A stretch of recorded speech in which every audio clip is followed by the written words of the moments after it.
Director Taika Waititi, you know him from What We Do in the Shadows, This Flag Means Death, Thor Ragnarok, but also Thor Love and Thunder. He recently revealed on the Smartless podcast that he has had the distinct pleasure of directing former President Donald Trump during a 2012 Super Bowl commercial promoting NBC. In 2012, Trump was on the hit NBC show The Apprentice, so his appearance in the NBC commercial wouldn't have been unusual or even upsetting at the time. He had one word really, in the Super Bowl spot, which featured the entire cast of several popular NBC shows, including 30 Rock, Parks and Rec, The Office, and more. The commercial featured a musical number with everyone singing a song called The Brotherhood of Man from the Broadway musical How to Succeed in Business Without Really Trying. More on that later. Anyway, according to Waititi, Trump made an interesting impression. For one, he required that the camera be angled in such a way that he appeared thinner while he said his one-word line. Don't call him a fat pig. You can't do it. You can't do that. So now, because you're not allowed to do that, and therefore we're not going to do it, okay? Additionally, Waititi recalls that Trump had a makeup artist / hype person who would tell him how fabulous he looked while touching up his orange makeup. Imagine if we all started off our days just like that. Maybe that's the secret to Trump's success, apart from the millions of dollars that he inherited from his family. In the meantime, I'll just have to be my own hype person. But I want to talk about the Broadway show, How to Succeed in Business Without Really Trying, because it's a little ironic, don't you think? How to Succeed in Business Without Really Trying, the musical, is based on a book by the same name. In the musical, the main protagonist is seen reading the book at the open.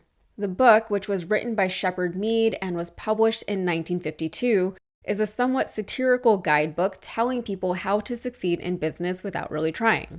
Mead himself started his corporate journey in the mailroom and worked his way up to vice president. He wrote this book in his spare time. The musical, which premiered on Broadway in 1961, followed J. Pierpont Finch, a window washer who gets a job in the mailroom working for a huge corporation. The main antagonist is the Nepo baby nephew of the president of the company. His name is Bud Frump.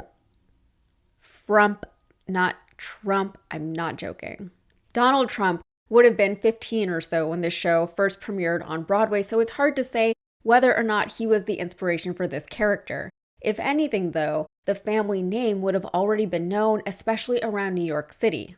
Christopher J. Hankey, the actor who played Bud Frump in the 2011 Broadway revival of the show, opposite Daniel Radcliffe in the lead role, said of the character, quote, "He is the master of the universe. He thinks he is loved by all, he thinks he is best friends with everyone, and he thinks he deserves the best in the world. If someone else is moving up their ladder, Bud needs to be moving one step faster." Throughout the show, as Finch continues to get promoted rapidly by following the instructions in his business success guidebook, employing some tactics that are sometimes morally dubious and Machiavellian, Frump is right there behind him, either riding Finch's coattails to higher positions or blackmailing his way up the ladder. He tries to blackmail Finch at one point, but it all backfires. Act 1 ends with Frump vowing revenge on Finch. And he sort of gets it. Finch, by Act 2, is now the VP of advertising at the company after just a few weeks of working there.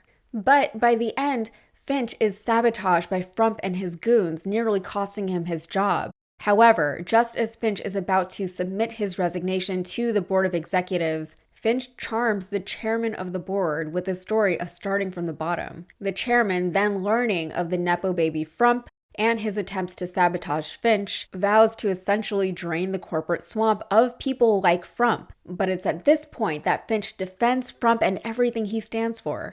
He sings the song Brotherhood of Man, in which he proclaims that while the world of business is backstabby and horrible, they are kind of just like one big family, a brotherhood, if you will. Frump ends up getting fired anyway, but the rest of the swamp is spared. The chairman retires and Finch is promoted to his position. So throughout the show, Finch went from a window washer to a mailroom worker to chairman of the board without doing much of anything. The one thing he did do was a disaster.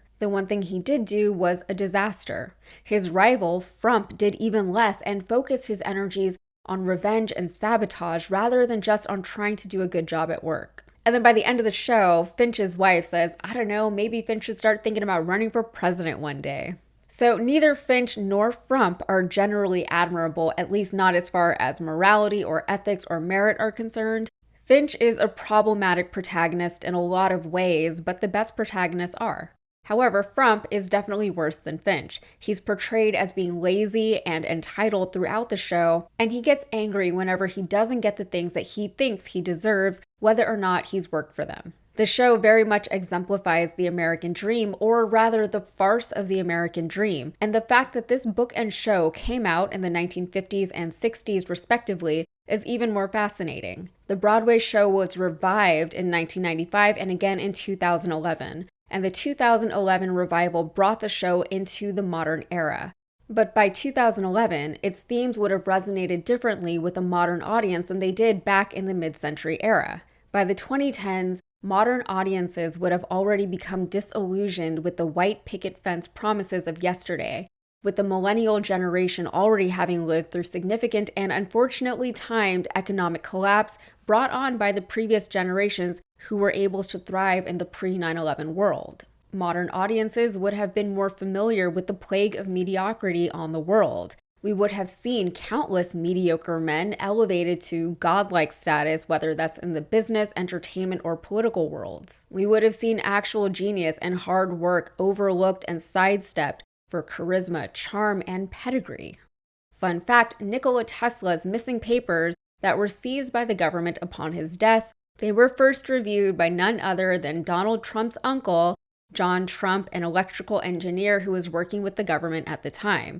Hundreds of papers written by an actual genius said to hold the secret to free universal energy have vanished, but John Trump and really no one else got to read them all. By 2016, Americans would have seen a Nepo baby, an entitled heir and self-proclaimed real estate mogul and business prodigy ascend to the United States presidency after countless business failures, countless accusations of unethical behavior, and countless scandals regarding his general unlikability. Even as president, it was difficult for Trump to demonstrate his grasp of complex topics or issues, and according to former members of his own White House staff, he was unable to demonstrate his understanding because he just didn't have an understanding of most things.